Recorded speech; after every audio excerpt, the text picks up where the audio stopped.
샬롬, 반갑습니다. 김일의 목사입니다. 오늘도 찾아와 주셔서 정말 감사합니다.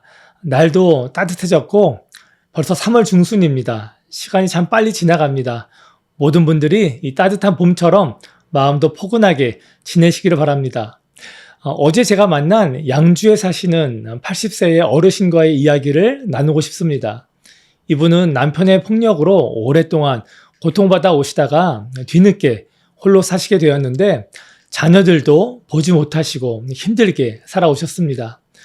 원래 교회를 잘 다니셨는데 다른 사람에게 빌린 돈도 갚지 못하고 또 월세도 내지 못한 자신의 죄가 너무 많은데 어떻게 교회를 갈 수 있겠냐고 말씀하셨습니다.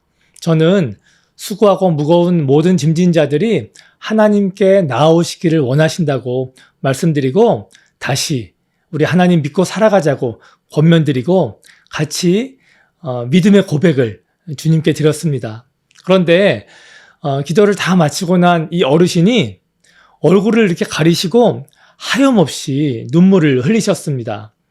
아마 어르신이 기도하는 중에 또 하나님이 그 마음을 만져주신 것 같습니다.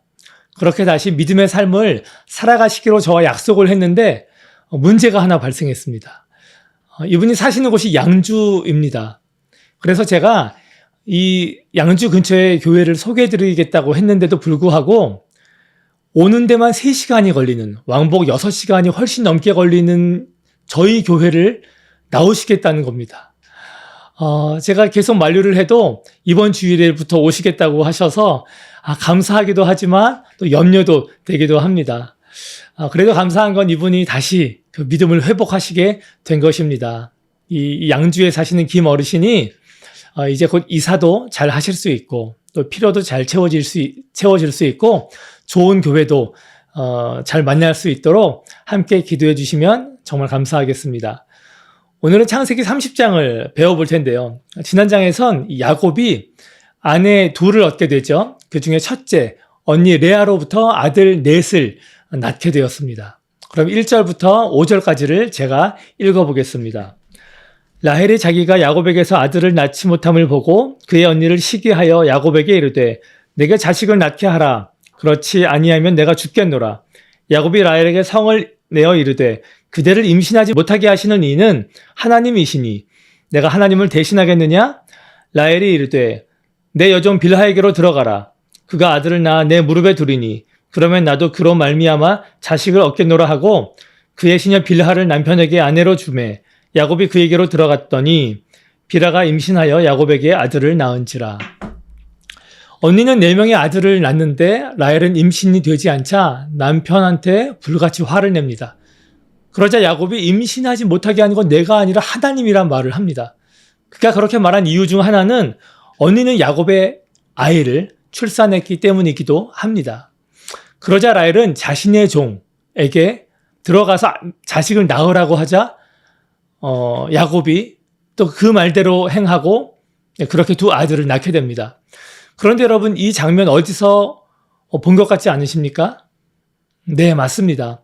야곱의 할아버지죠. 이 아브라함의 아내 사라가 임신을 하지 못하자 남편에게 자신의 종인 하갈에게 들어가서 자식을 낳으라고 하죠. 당시엔 아이를 낳지 못하는 것이 큰 수치로 여겼기 때문에 더 자식의 연연을 하기는 했지만 안타까운 것은 야곱이나 라헬이 이 부분을 놓고 하나님께 간절한 기도한 내용을 찾아볼 수가 없다는 사실입니다. 야곱의 아버지 이삭은 아내 리브가가 임신하지 못하자 하나님께 간구해서 아들 이삭을 얻었는데도 말입니다. 야곱도 라헬도 하나님 대신에 자신의 생각과 방법, 특히 이 고대 근동에서 주로 행하던 종을 통한 대리 출산을 망설임도 없이 하나님께 여쭙지도 않고 행한 것은 너무도 아쉬운 대목이 아닌가 싶습니다. 저는 처음 성경을 읽을 때 왜 하나님은 아브라함 때도 야곱도 왜 아내를 여러 명 두게 하는지 이해가 되지 않았던 적이 있습니다. 그런데 제가 곧 알게 된 것은 그것은 절대로 하나님의 뜻이 아니라는 사실입니다. 성경을 보면 창세기 2장에 이렇게 기록되어 있습니다. 여호와 하나님이 이르시되 사람이 혼자 사는 것이 좋지 아니하니 내가 그를 위하여 돕는 배필을 지으리라 하시니라. 이러므로 남자가 부모를 떠나 그의 아내와 합하여 둘이 한 몸을 이룰지로다 라고 말입니다.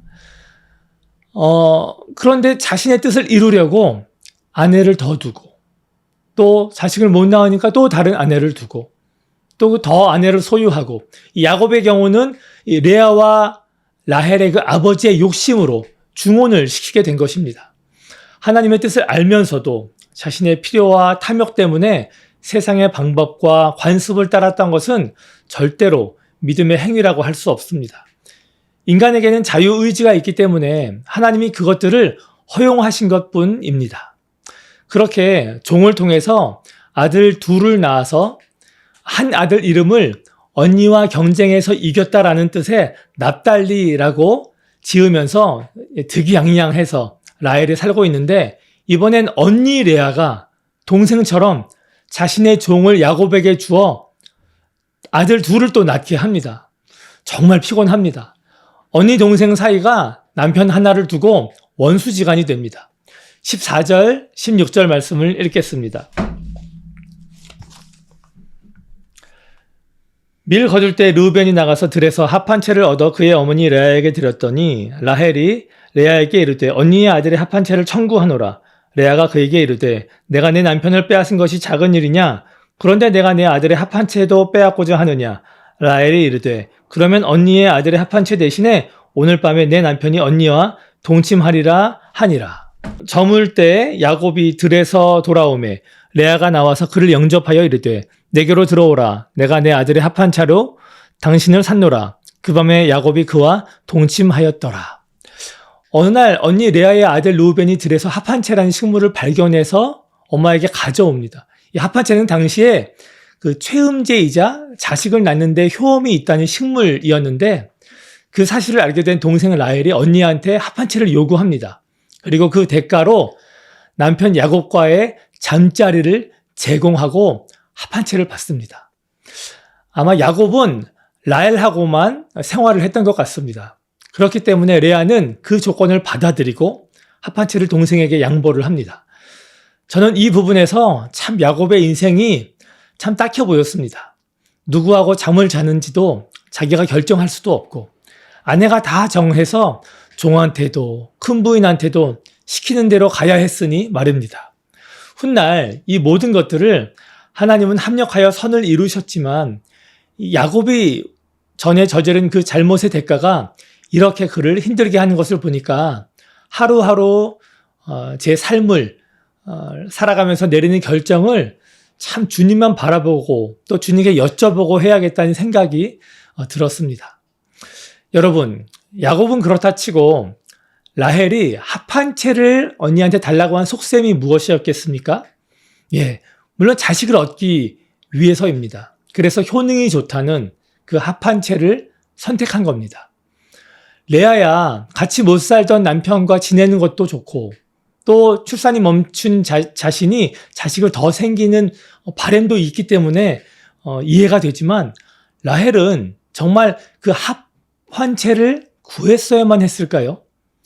그것이 자신이 그렇게 원하던 것을 얻을 수 있는 방법이었을까요? 그 결과는 어떻게 되었나요? 17절 말씀을 읽겠습니다. 하나님이 레아의 소원을 들으셨으므로 그가 임신하여 다섯째 아들을 야곱에게 낳은지라. 출산이 멈춘 레아에게 하나님이 아들 둘을 더 주십니다. 그리고 딸까지 주십니다. 반면에 라헬이 선택한 이 합 한 채는 아무런 소용이 없었습니다. 라헬은 합 한 채를 구할 게 아니라 하나님의 은혜를 구했어야만 했습니다. 라헬은 처음부터 임신이 안 됐을 때 또 언니만 출산을 하자 질투와 시기심에 남편에게 분노를 냈었고 세상의 방법대로 이 종을 대리모로 쓰고 또 민간 특효약의 효능만 오로지 기대했습니다. 지극히 세상적인 방법만 의지했던 것입니다. 만일 라헬이 처음부터 합 한 채가 아니라 하나님의 은혜를 구했었다면 어떻게 되었을까요? 분명히 그 결과는 달라졌을 것입니다. 22절을 읽겠습니다. 하나님이 라헬을 생각하신지라 하나님이 그의 소원을 들으시고 그의 태를 여셨으므로 그가 임신하여 아들을 낳고 이르되 하나님이 내 부끄러움을 씻으셨다 하고 그 이름을 요셉이라 하니. 네, 라헬이 드디어 임신을 합니다. 그런데 그가 그렇게 될 수 있었던 이유는 합한채가 아니라 하나님의 긍휼 때문이었습니다. 언니의 출산으로 마음이 상하고 아픈 라헬을 하나님은 계속 생각하고 있으셨던 것입니다. 비록 라헬은 세상과 자기 자신만 바라봤는데도 말입니다. 그래서 드디어 라헬이 하나님의 은혜로 요셉을 출산하게 됩니다. 저도 이 부분을 묵상하면서 나에게 라헬과 같은 점은 없는가를 살펴보았습니다. 그런데 저 역시 크게 다르지 않았습니다.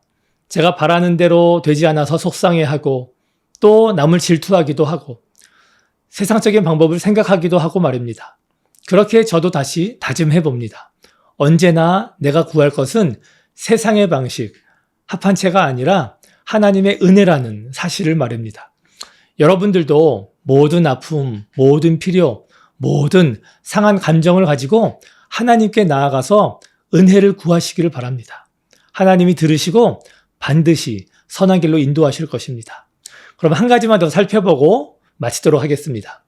야곱이 삼촌에게 이제 자신의 고향으로 가게 해달라고 합니다. 삼촌의 재산만 여태까지 불리웠지 자신은 집 하나도 못 세웠다고 하자 삼촌 라반은 하나님이 야곱으로 말미암아 자신을 번성하게 한 것을 인정하고 그를 계속 붙잡으려 합니다. 그리고 원하는 대로 일한 품삯을 주겠다고 하자 야곱은 묘한 제안을 합니다. 이기적이고 계산적인 삼촌을 알기 때문에 야곱이 돌보는 이 삼촌의 가축 중에서 새로 태어나는 것 중에 흰색과 검은색의 가축들은 다 삼촌이 갖고 검은색이 섞인 얼룩무늬의 가축만 자신이 갖겠다고 하자 그럴 확률이 아주 작은 것을 안 삼촌은 흔쾌히 동의합니다. 그런데 하나님이 그 가운데 은혜를 허락하셔서 라반의 예상을 뛰어넘는 결과가 나옵니다. 40절부터 43절 말씀을 제가 읽도록 하겠습니다.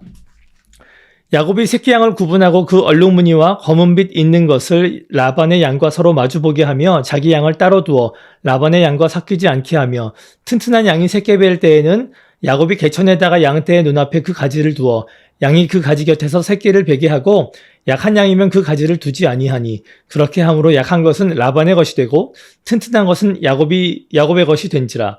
이에 그 사람이 매우 번창하여 양떼와 노비와 낙타와 나귀가 많았더라.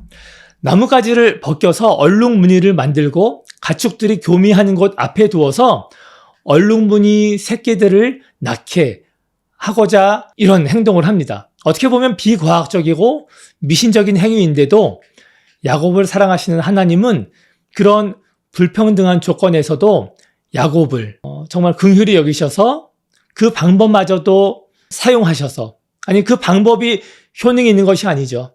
야곱의 상황과 마음을 헤아리신 하나님이 야곱을 창대하게 만들어 주십니다. 훗날 야곱이 31장에 고백합니다. 우리 아버지의 하나님, 아브라함의 하나님 곧 이삭이 경외하는 이가 나와 함께 하시지 아니하셨더라면 외삼촌께서 이제 나를 빈손으로 돌려보내셨을 것이다 라고 말합니다. 야곱이 베델에서 하나님을 만나긴 했지만 여전히 그는 온전한 믿음을 갖고 있지 않았습니다. 아브라함과 이삭처럼 말입니다. 그런 그의 연약함과 믿음 없는 행동에도 불구하고 하나님은 야곱과 맺으신 언약을 잊지 않으시고 언제나 어디서나 함께 하셔서 그를 지키시고 또 하나님의 복을 주십니다. 그렇기에 그 복 때문에 삼촌 라반도 복을 받습니다. 이 야곱처럼 저와 여러분도 어디를 가든지 우리와 함께 하시는 그 하나님 때문에 우리 주변에 있는 사람들이 복을 받는 은혜가 있기를 바랍니다. 그리고 비록 부족한 믿음이라 할지라도 라헬을 불쌍히 여기셔서 자식을 주시고 또 억울한 가운데 처한 야곱에게 그 공급하신 그 하나님의 손길이 저와 여러분 가운데 항상 함께 하시기를 축복합니다. 그래서 우리 모두가 합한 채가 아니라 즉 나의 생각과 세상의 방법이 아닌 오직 하나님의 은혜만을 구하시기를 간절히 바라고 기도합니다. 그럼 제가 기도하겠습니다. 하나님, 오늘 말씀으로 인하여 감사합니다. 부족하고 믿음 없는 또 라헬에게 하나님이 은혜를 베푸셔서 그 자식을 허락하여 주시고 또 야곱을 도우셔서 그를 번영케 하신 그 하나님을 찬양합니다. 우리 모든 이웃들에게도 그 하나님의 은혜가 차고 넘치게 하셔서 하나님의 선하심을 맛보게 하시고 날마다 말씀 가운데에서 하나님께 나아가는 하나님의 존귀한 자녀 또 백성 되게 하여 주옵소서. 감사드리며 예수님 이름 받들어 기도합니다. 아멘. 오늘도 샬롬 목사님 끝까지 함께 하신 모든 분들 감사합니다. 날마다 하나님이 주시는 이 평안, 이 샬롬으로 살아가시기를 바랍니다. 여러분 사랑합니다. 샬롬.